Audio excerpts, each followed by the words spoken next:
Any questions, thoughts, anything? Something I can clarify?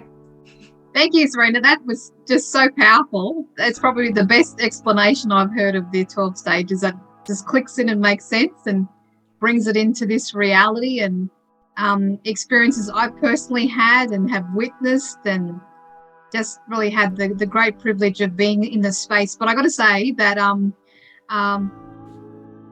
I've been on the mat so long, like just to be there and facilitate during the immersion weekend. And thank you so much, Rebecca and Richard, for having me there.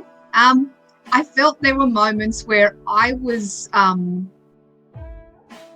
really seeing people's vulnerability, and I felt like I had to leave the room because I was like, maybe I shouldn't be seeing this. I just had a moment there when I was in the room, when everyone was going, when the playlist was being played, and I just felt there was a moment where like the participants needed privacy. And, you know, there is a time for us as facilitators to witness the process, but I felt there was a time where I just needed to step out of the room and just let them have privacy, which was an interesting thing that came up because I didn't anticipate that in happening, but it did. And I wanted to share that with you guys because I thought I haven't experienced that before in any sessions I've done previously with the work I've done facilitating, but I felt it was powerful. I was there, I felt it in myself, and then I thought, well, things are coming up in me. Obviously, I've allowed myself to be seen in that way and to be that vulnerable. And I felt like the reverse was happening. I was getting to witness that as well, which was just really powerful. And I was deeply humbled by that. So I felt, I want to share that with you, and thank you for your explanation. It just ties in so well. Well, I really appreciate that. And I'm going to use this as also a way to tie into some of the work we'll be doing in these remote sessions, because there will be times when you're in the space with someone and the last thing that you want to do or energetically feel like it makes sense to do, or when it starts to kind of creep into the doubt of choice, like, should I sit in front of my computer screen and do something with my hands to the person on the other side the entire time, or do I give them space? What does it mean to give them space? Can I go and make a cup of tea while they're laying down, or do I need to be here like the entire time?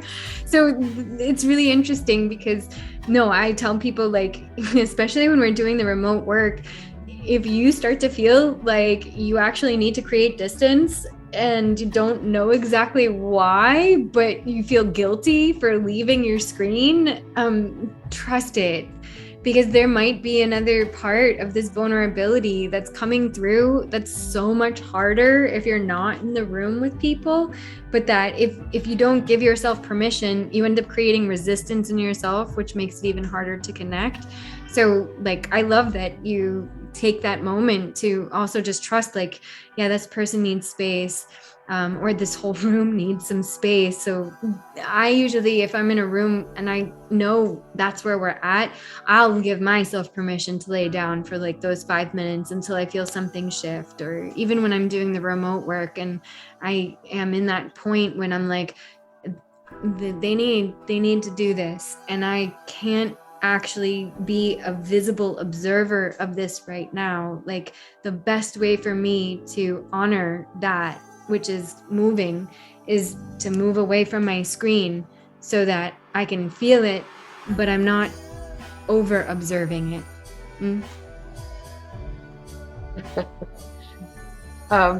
You mentioned laying down on a Zoom call, like the soundscape you'd lay down too. And it was like, cool, because I kind of figured that out for myself, that I felt that was good to lay down, or to go at one point, make a cup of tea or something, and come, or get an orange and come back and just eat my orange and just being present, but or just being able to leave. It felt right. And I hardly ever lay down in like the live room. I did a bit in immersion when I knew that Nat and Richard were facilitating, and then I definitely did. But I do occasionally lay down for a minute or two. But what I do sometimes is completely step back into the perimeter of the room.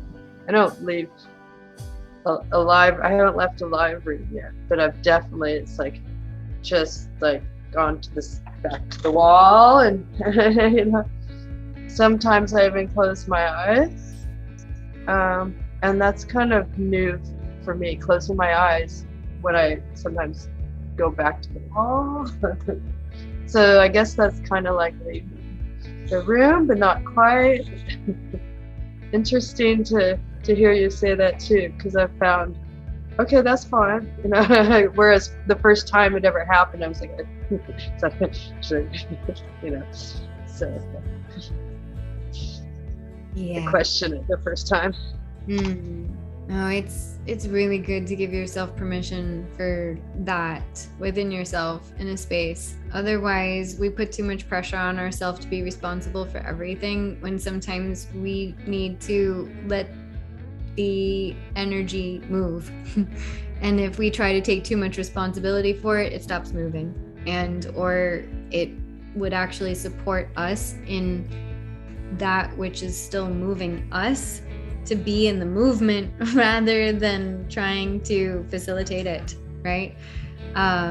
Even when I'm one-on-one with people, a lot of the time at different moments, you know, I'll work with someone's body, and then, all right, I'll play some instruments, or okay, I'm gonna do the observing or the symmetry. And then there's times when it's like, nope, I have to lay down.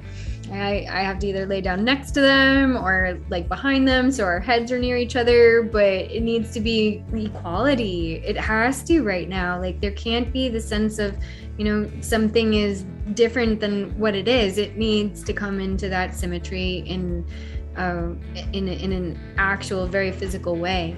So same kind of thing in a room with like a group of people. It's super important to also like let yourself be in the equality of the space, and that might mean, you know, for the next 1 minute, 5 minutes, whatever it is, like you just dissolve into it completely, and then you'll feel it, you know, you'll know intuitively, it'll shift, right? And then it's like, oh, time to get up and do something else again. Or like, it's beautiful because it'll be, especially with co-facilitators, the same exact time when I need to do that for myself, to be in that part of the field and the resonant quality, that someone else is like, okay, now I feel called to stand up. And so it'll happen simultaneously. So someone else ends up being in that part of the, you know, the room. And then that gives us all like that chance to experience it together, and really appreciate more of the co-creativity in it.